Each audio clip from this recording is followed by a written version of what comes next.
सोने से पहले एक काम कर लेना, यह परी नोटों की छल्ली लगा देगी।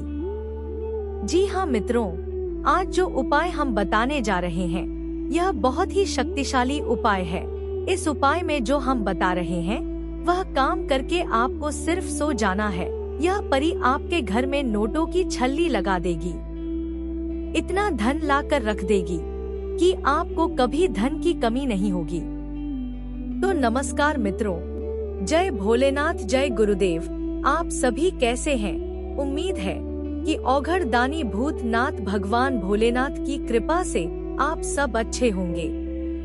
मित्रों, आप सभी का हमारे चैनल पर बहुत बहुत स्वागत है, अभिनंदन है। आज हम आपके लिए एक खास विषय लेकर आए हैं, जो है परी को प्रसन्न करने के उपाय। इस उपाय को यदि आप कर लेते हैं तो एक अद्भुत दैविक परी की कृपा प्राप्त कर सकते हैं। परी, जिसे एक दिव्य और जादुई शक्ति माना जाता है, अक्सर हमारे जीवन में खुशियाँ और सकारात्मक ऊर्जा लाने का प्रतीक होती है।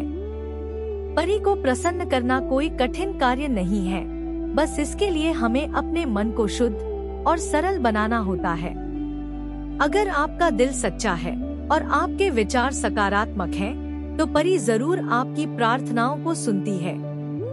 परी को प्रसन्न करने के लिए आप प्रकृति के प्रति प्रेम दिखा सकते हैं, दूसरों की मदद कर सकते हैं और सच्चे दिल से प्रार्थना कर सकते हैं। साथ ही आप अपनी दिनचर्या में छोटे छोटे अच्छे काम जोड़ सकते हैं, जैसे पेड़ पौधे लगाना, पक्षियों को दाना देना या किसी जरूरतमंद की सहायता करना।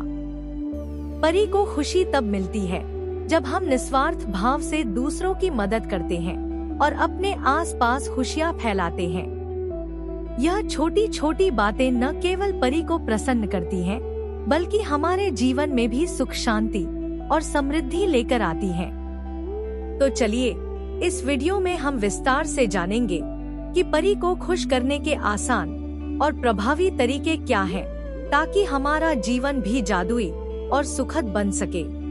तो वीडियो में आगे बढ़ने से पहले आप सभी मित्रों से एक छोटी सी रिक्वेस्ट है कि इस उपाय के बारे में अच्छे से समझने के लिए वीडियो को बिना स्किप करे पूरा देखें। और जो मित्र हमारे चैनल पर नए हैं, पहली बार आए हैं, तो हमारे चैनल को सब्सक्राइब कर लें, साथ में बेल आइकन को दबाना ना भूलें, ताकि इस प्रकार की जो छोटी छोटी उपायों को या साधनाओं को लेकर आते हैं तो उसका नोटिफिकेशन आप तक पहुंच सके, इसकी जानकारी आपको सबसे पहले मिल सके। तो मित्रों, जिन्न परी और दैविक परी का उल्लेख अनेक सभ्यताओं, धर्मों और पौराणिक कथाओं में मिलता है, लेकिन उनकी विशेषताएं, गुण और भूमिकाएं मानव जीवन में अलग अलग होते हैं। जिन्न परी और दैविक परी के बीच अंतर को समझने के लिए हमें उनकी उत्पत्ति, स्वरूप, शक्तियाँ, व्यवहार और उनकी भूमिकाओं के बारे में समझना होगा। मित्रों, जिन्न परियों की उत्पत्ति इस्लामी और मध्य पूर्वी परंपराओं से मानी जाती है। कुरान में जिन्नों का उल्लेख मिलता है, जिसमें कहा गया है कि वे आग से बनाए गए हैं। जिन्नों को स्वतंत्र आत्मा माना जाता है, जिनके पास अपनी इच्छाएं और स्वभाव होता है। वे मानवों की तरह अपनी पसंद और नापसंद के आधार पर अच्छे या बुरे कार्य कर सकते हैं। जिन्न परियों का स्वरूप रहस्यमय और अद्वितीय होता है। ये कभी अदृश्य होते हैं तो कभी किसी मानव, पशु या किसी अन्य रूप में प्रकट हो सकते हैं। लोक कथाओं में जिन्न परियों को कभी विशाल और भयंकर रूप में दर्शाया गया है, तो कभी एक साधारण व्यक्ति की तरह। वे हवा में उड़ सकते हैं और पलक झपकते ही एक स्थान से दूसरे स्थान पर जा सकते हैं। जिन्न परियों को अपार जादुई शक्तियों से नवाजा गया है। वे मनुष्य की इच्छाओं को पूरा कर सकते हैं, जादू और भ्रम उत्पन्न कर सकते हैं और प्राकृतिक के नियमों को चुनौती दे सकते हैं। लेकिन उनकी शक्तियाँ सीमित भी होती हैं। वे अपनी इच्छाओं के लिए किसी के अधीन नहीं होते, परंतु कभी कभी उन्हें किसी विशेष व्यक्ति के आदेश मानने पड़ते हैं, जैसे कहानियों में जिन्न को चिराग में कैद किया जाना। मित्रों, जिन्न परियों का स्वभाव मिश्रित होता है। वे अच्छे भी हो सकते हैं और बुरे भी। कुछ जिन्न परियां दयालु और सहयोगी होती हैं, जबकि कुछ विनाशकारी और क्रूर होती हैं। उनकी नैतिकता और व्यवहार उनके स्वभाव और परिस्थितियों पर निर्भर करते हैं। मित्रों, आपने देखा होगा कि जिन्न परियां कहानियों और कथाओं में अक्सर रहस्य और रोमांच लेकर आती हैं। वे नायकों की मदद करती हैं या उन्हें चुनौती देती हैं। उनका मुख्य उद्देश्य शक्ति और स्वतंत्रता के प्रतीक के रूप में दिखाया गया है।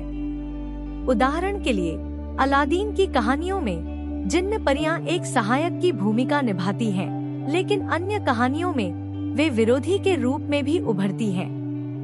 मित्रों, दैविक परियां जो हैं, वह पश्चिमी लोक कथाओं और धार्मिक मान्यताओं का हिस्सा है। इन्हें ईश्वर का दिव्य रूप माना जाता है, जो मनुष्यों को मार्गदर्शन और सहायता प्रदान करती हैं। वे शुद्धता और पवित्रता का प्रतीक होती हैं और हमेशा अच्छाई के पक्ष में खड़ी रहती हैं। दैविक परियों का स्वरूप सौम्य, प्रकाशमय और दिव्य होता है। उन्हें अक्सर सुंदर पंखों, चमकती आभा और उज्जवल कपड़ों में दिखाया जाता है। वे ज्यादातर स्वर्गीय प्राणियों के रूप में प्रकट होती हैं और उनका रूप देखने वाले को सुकून और सुरक्षा का अनुभव कराता है। दैविक परियों की शक्तियां दिव्य और पवित्र होती हैं। वे मनुष्यों को संकट से बचाने, जीवन में मार्गदर्शन देने और उनकी प्रार्थनाओं का उत्तर देने में सक्षम होती हैं। उनका मुख्य उद्देश्य मानवता को प्रेम, करुणा और सत्य का संदेश देना होता है। वे अंधकार को दूर करके प्रकाश का मार्ग प्रशस्त करती हैं। दैविक परियां हमेशा दयालु, करुणामय और निस्वार्थ होती हैं। वे किसी भी प्रकार की नकारात्मकता या बुराई से मुक्त होती हैं। उनका व्यवहार सदैव प्रेम और सहानुभूति से भरा होता है और वे किसी भी परिस्थिति में मानवता का भला करने के लिए तत्पर रहती हैं। मित्रों, कहानियों में भी आपने देखा होगा कि दैविक परियां नैतिकता, अच्छाई और प्रेरणा का प्रतीक होती हैं। वे मुख्यतः नायकों को उनकी यात्रा में सहायता प्रदान करती हैं, उन्हें सही दिशा दिखाती हैं और उन्हें उनके लक्ष्य तक पहुंचने में मदद करती हैं। परी कथाओं में उनकी भूमिका जीवन को सही मार्ग पर ले जाने और आत्मिक विकास को प्रोत्साहित करने की होती है। तो जिन्न परी और दैविक परी के बीच कई महत्वपूर्ण अंतर होते हैं, जो उनकी प्रकृति, शक्तियों और भूमिकाओं के आधार पर स्पष्ट होते हैं। चाहे जिन्न परियां हों या दैविक परियां, दोनों ही मानव जीवन में महत्वपूर्ण स्थान रखती हैं। ये परियां हमारे लिए अच्छाई और बुराई के बीच का अंतर स्पष्ट करती हैं और हमें सिखाती हैं कि जीवन में सही रास्ता क्या है। जिन्न परियां हमें यह समझाती हैं कि स्वतंत्रता और शक्ति का सही उपयोग करना आवश्यक है, जबकि दैविक परियां हमें यह प्रेरणा देती हैं कि प्रेम, करुणा और निस्वार्थता से जीवन को बेहतर बनाया जा सकता है।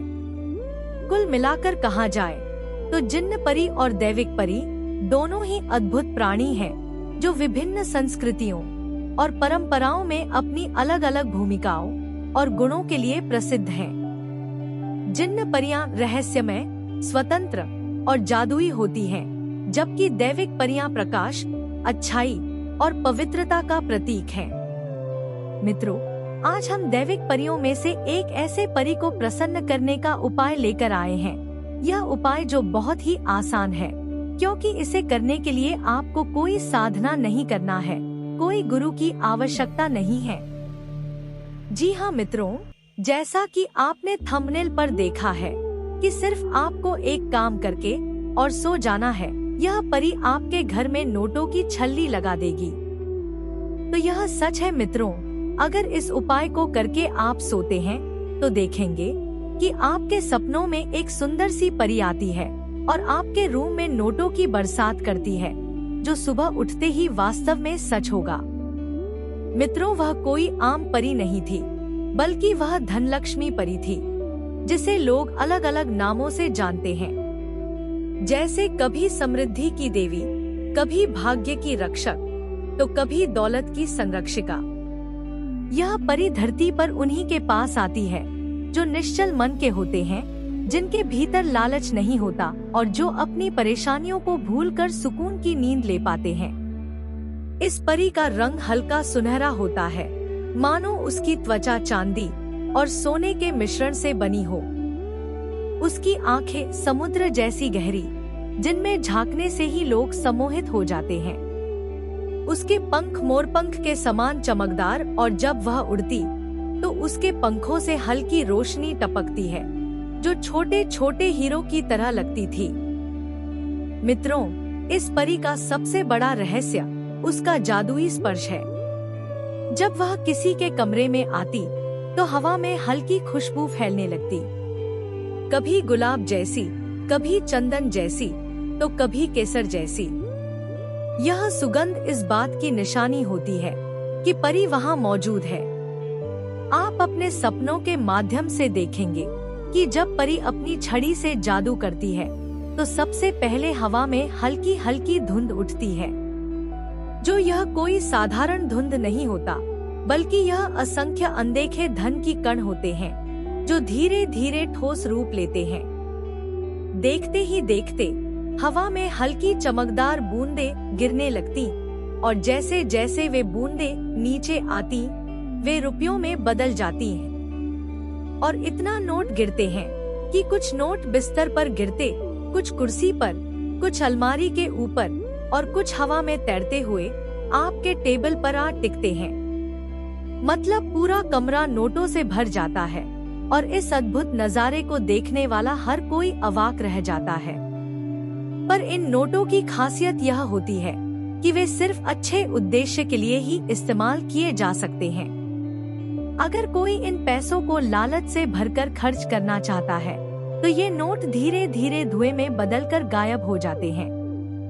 लेकिन अगर कोई इन्हें सही कामों में लगाता है, किसी जरूरतमंद की मदद करता है, अपने परिवार की खुशियों के लिए खर्च करता है या अपने सपनों को पूरा करने के लिए इनका उपयोग करता है, तो ये नोट कभी खत्म नहीं होते।